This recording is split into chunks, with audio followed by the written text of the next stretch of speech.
저번 9월 추석 온세대 연합예배 때 박승진 목사님이 설교를 하셨었는데요. 그때 처음에 저희가 어떻게 인사를 했는지 기억하시는 분 계시나요? 오, 아무도 안 계실까요? 그때 막 저희가 이렇게 손을 들면서 짧게 샬롬 말고 뭐였죠? 행주, 찔주 이렇게 인사했었죠. 맞아요. 맞습니다. 오늘도 이렇게 저희가 인사를 해보고 시작하려고 합니다. 먼저는 우리 아이들이 여기에 있으니까 아이들에게 질문을 한 가지 하며 시작을 하겠습니다. 여기에 유아유치부 아이들도 많이 있는데요. 자, 친구들, 오늘은 평소처럼 안녕하세요 이런 인사 말고 다른 방식으로 한번 인사를 해볼까요? 전도사님이 물어볼 거예요. 오늘은 어떤 방식으로 인사를 하고 싶어요? 우리 유아유치부 아이들 듣고 있나요? 어떻게 인사하고 싶어요? 오늘은 이렇게 똑바로 안녕하세요 이렇게 인사할 까요? 아니면 어떻게 인사해 볼까요? 웃기게 어떻게? 웃기게 어떻게요? 어른들과 함께 있어서 조금 친구들이 떨리나 봐요. 그러면 은민이가 한번 얘기해 볼까요? 아유 부끄러. 아이고 부끄. 누 어떻게? 사 어떻게 인사해 볼까요? 뒤로. 가능하실까요? 알겠습니다. 자, 그럼 준비되셨죠? 제가 하는 거죠. 여러분들은 이제 뒤를 보시면서 이렇게 하는 건데요. 유아유치부에서 이렇게 인사를 하거든요.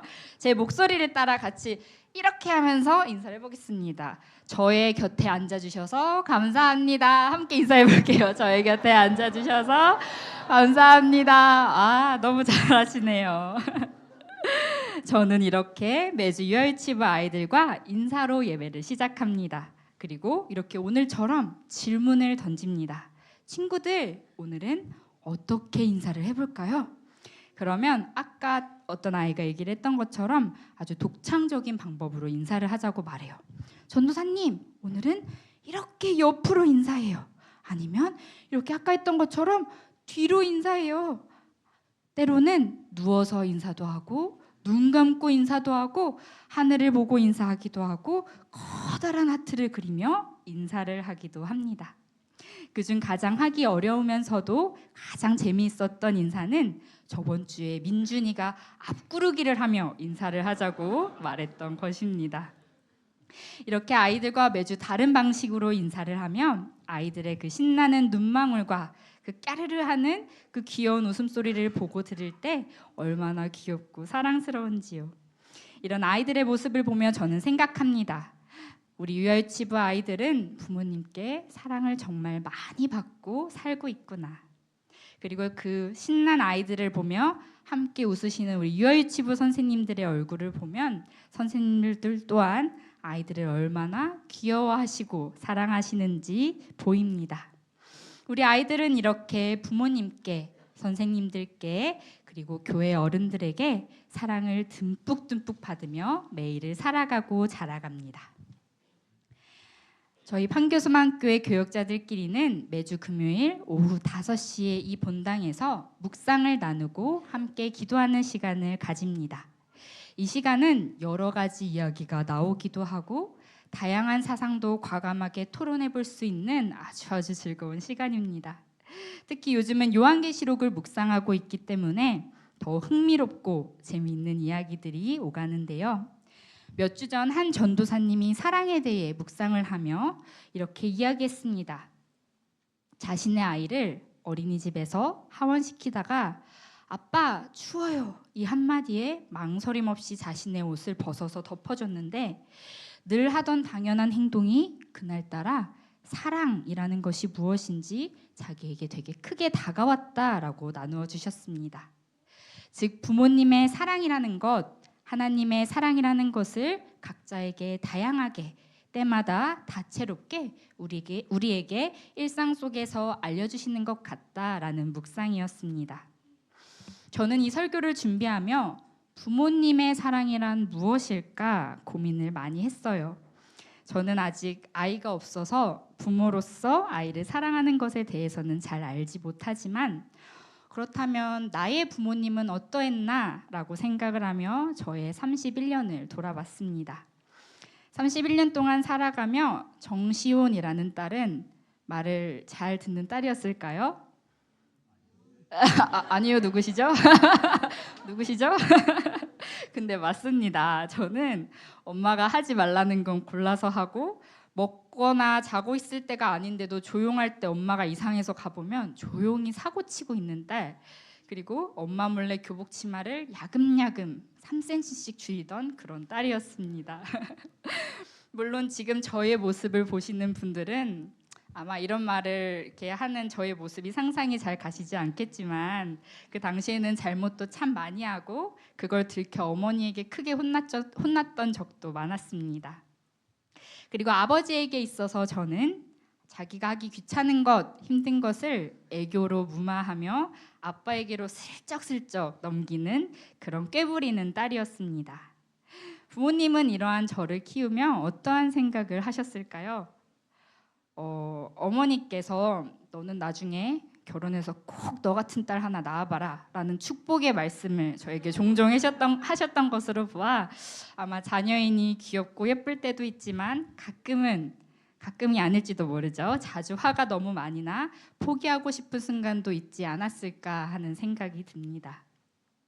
그런데 이렇게 말썽꾸러기인 제가 변화한 시기가 한 번 있었습니다. 목요일에 2024년 수능이 끝났는데요. 저는 2013년에 첫 번째 수능을 보았습니다. 그런데 당시 원하는 성적이 나오지 않아 재수를 하게 되었습니다. 이때는 아버지가 은퇴하시고 새로운 직장을 찾으시던 때라서 집안 형편이 굉장히 좋지 않았어요. 근데 그때 어머니께서 재수학원을 등록해 주시고 1년 동안 다시 공부를 할 수 있도록 여러 가지 여건을 마련해 주셨습니다. 저는 이때 굉장히 부끄러웠어요. 제가 원하는 성적을 받지 못해서 부끄러웠던 것이 아니라 그 시간 동안 제가 충분히 더 노력할 수 있었음에도 뭐 어떻게든 되겠지라는 안일한 생각을 하며 최선을 다하지 못했던 저의 태도 때문이었습니다. 그리고 이렇게 뭐 어떻게든 되겠지라는 안일한 태도가 부모님을 1년 더 마음고생을 시키고 없는 형편에 무리해서 큰돈을 들일 수밖에 없게 한 것이 저는 그때 너무너무 죄송하고 미안했던 것 같습니다. 도대체 딸이라는 존재가 어떠한 존재길래, 자녀라는 것이 어떠한 존재이길래 말을 듣지 않아도, 자기 마음대로 되지 않아도, 때로는 기대를 미치지 못한다고 할지라도 그러한 자녀를 포기하지 않으시고 다시 도전할 수 있도록 기회를 주시고 지원해 주시고 사랑해 주시는지, 그 사랑의 크기에 저는 굉장히 놀랐던 것 같습니다.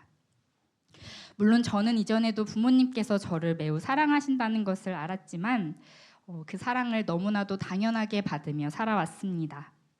하지만 부모님의 사랑을 저는 19살이 되어서야 조금이나마 깨닫게 된 것입니다. 이렇듯 자녀가 부모의 사랑을 깨닫는 순간은 자신이 받아온 사랑이 당연한 것이 아님을 아는 때가 아닐까 하는 생각이 듭니다. 아무리 주변에서 부모의 사랑이 얼마나 큰지, 얼마나 아름다운지를 듣고 보고 배운다고 하더라도 내가 그 사랑을 직접 깨닫고 감사하고 미안해하고 변화하지 않는다면 자녀는 부모님의 사랑을 아직은 다 알지는 못하는 것입니다. 어린아이처럼 너무나도 당연하게 사랑을 받아먹기만 하는 것이죠. 생텍쥐베리가 쓴 어린 왕자에 이런 구절이 있습니다. 너는 내가 평생 동안 나의 별을 돌보았던 것처럼 나도 너를 사랑할 거야.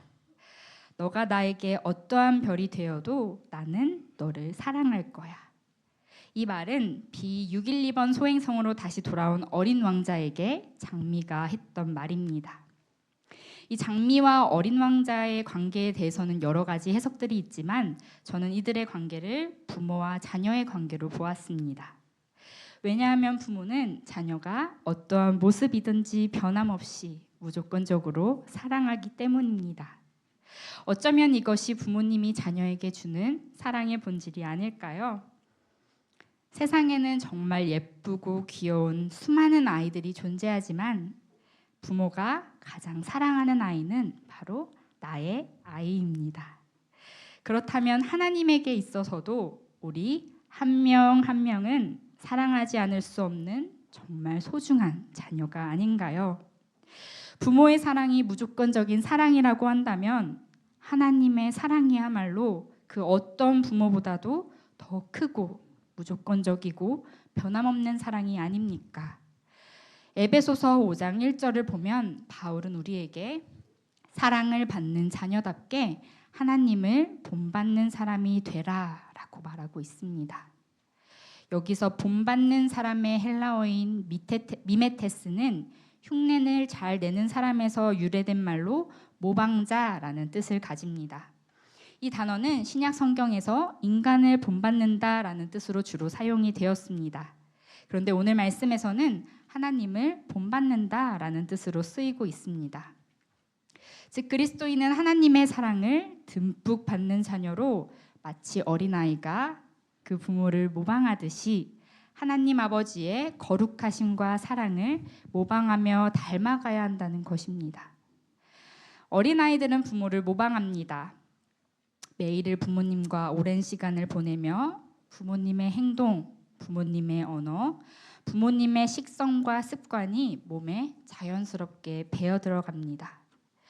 그게 좋은 모습이든 좋지 않은 모습이든 간에 아이들은 다 빨아들이는데요. 때로는 민망할 정도로 나와 똑같은 자녀의 모습을 보며 깜짝 놀랄 때도 있지는 않으십니까? 우리는 아이들이 자신의 부모님의 모습을 모방하듯 나의 아버지 되신 하나님의 모습을 본받아 닮아가야 합니다. 그런데 여기서 다른 것은 우리는 인간이기에 부족한 점이 있을 수밖에 없는 부모님과는 달리 우리가 본받을 분이신 하나님은 완전하시고 신실하신 분이라는 것입니다. 그렇다면 우리는 어떻게 하나님을 본받아야 할까요? 에베소서 5장 2절 말씀입니다.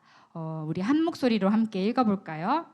그리스도께서 여러분을 사랑하셔서 우리를 위해 하나님 앞에 향기로운 예물과 제물로 자기 몸을 내어주신 것과 같이 여러분도 사랑으로 살아가십시오. 여기서 바울은 우리가 하나님에게서 본받을 수 있는 것이 사랑이다라고 말하고 있습니다. 이 사랑은 우리의 잘못, 우리의 욕심, 우리의 교만과 욕망을 포함한 모든 죄를 대신해 십자가에 달려 피 흘려 죽으심으로 보여주신 극한의 사랑입니다. 즉 예수님은 자기를 희생하심으로 우리에게 하나님의 사랑을 보여주셨습니다. 자기 자신을 내어주심으로, 자기를 버리심으로 하나님의 사랑을 그를 따르는 이들뿐만 아니라 예수님을 미워하고 손가락질하던 이들에게까지 보여주셨던 것입니다. 우리는 예수님의 십자가의 죽음을 모방할 수는 없지만 그 죽음을 통해 보여주신 예수님의 사랑을 본받을 수 있습니다. 그런데 인간의 노력으로는 신실하시고 의로우시고 거룩하신 하나님을 닮아갈 수 없습니다. 하나님의 본질인 사랑을 우리의 노력으로는 닮아갈 수 없습니다. 그렇기에 우리는 하나님을 닮아갈 수 있도록 성령의 은혜를 구해야 하는 것입니다. 성령께서 우리가 하나님의 자녀로 사랑받고 있다는 것을 깨닫게 하실 때 우리는 자녀의 눈으로 부모를 사랑하고 부모님을 모방하듯이 아버지인 하나님을 사랑하며 하나님의 모습을 닮아갈 수가 있습니다. 나의 힘이 아닌 예수 그리스도를 통해 보여주신 그 사랑의 힘으로 나의 아버지 되시는 하나님을 닮아가기를 소망할 수 있는 것입니다. 그리고 우리는 그 받은 사랑을 가지고 그 사랑 안에서 살아가야 합니다. 요한복음 13장 34절에서 예수님께서는 내가 너희를 사랑한 것 같이 너희도 서로 사랑하라 라고 말씀하시며 이를 제자들에게 새 계명으로 주셨습니다. 여기서 행하라 라는 헬라어 파테이테는 현재 명령형으로 계속해서 반복하다 라는 뜻을 가집니다.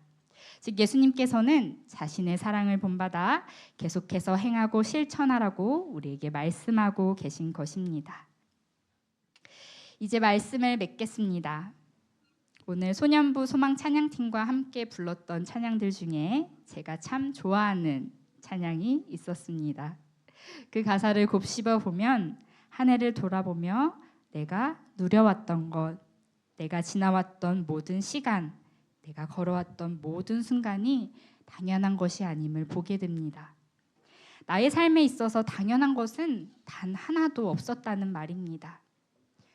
오늘도 이른 아침에 우리를 깨워주시고 어머니의 뱃속에서부터 지금 우리가 앉아있는 이 순간까지 숨을 쉬며 꿈을 꾸게 하시고 변하는 계절에 모든 아름다움의 순간을 누리게 하신 것은 모두 하나님의 은혜였습니다. 그리고 무엇보다도 하나님의 자녀로 살며 찬양하고 예배하는 삶, 그리고 하나님의 사랑을 전할 수 있는 축복까지도 당연한 것이 아니라 하나님께서 우리에게 주신 은혜입니다. 에베소서 5장 20절입니다. 함께 읽어볼게요.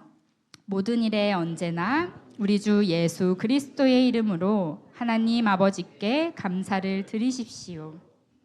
여기서 감사라는 단어는 개역 개정에서도 그리고 오늘 읽었던 새 번역에서도 가장 마지막에 기록되어 있지만 헬라어 원문을 보면 이 감사라는 단어가 맨 앞에 기록되어 강조되어 있는 것을 볼 수 있습니다. 이 헬라어의 원형은 문자적으로 은혜를 말하다라는 뜻인데요. 이를 통해 우리는 모든 일을 함에 있어 하나님의 은혜를 입 밖으로 말함으로써 감사하는 삶을 살 수 있음을 알게 됩니다.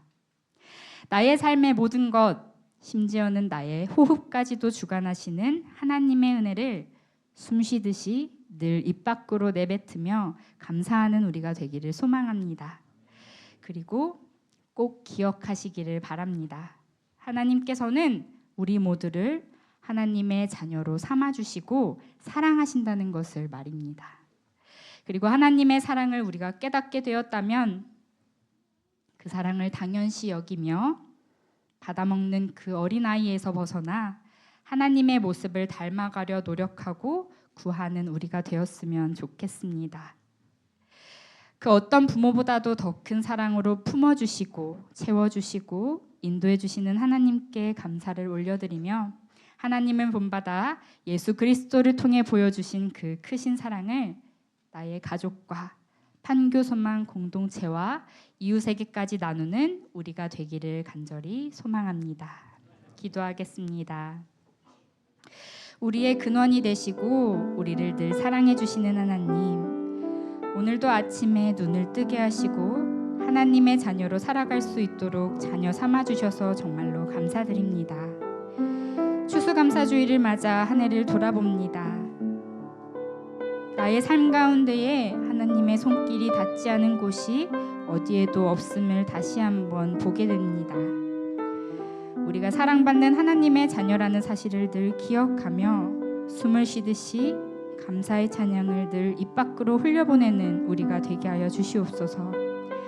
그리고 하나님을 닮아갈 수 있는 힘을 부어주시고 사랑 안에 거하며 서로 사랑하기에 힘쓰는 우리가 될 수 있도록 인도하여 주시옵소서. 여기까지 우리를 인도해 주신 하나님께 감사와 영광을 올려드리며 우리를 사랑하시는 예수님의 이름으로 기도드립니다. 아멘.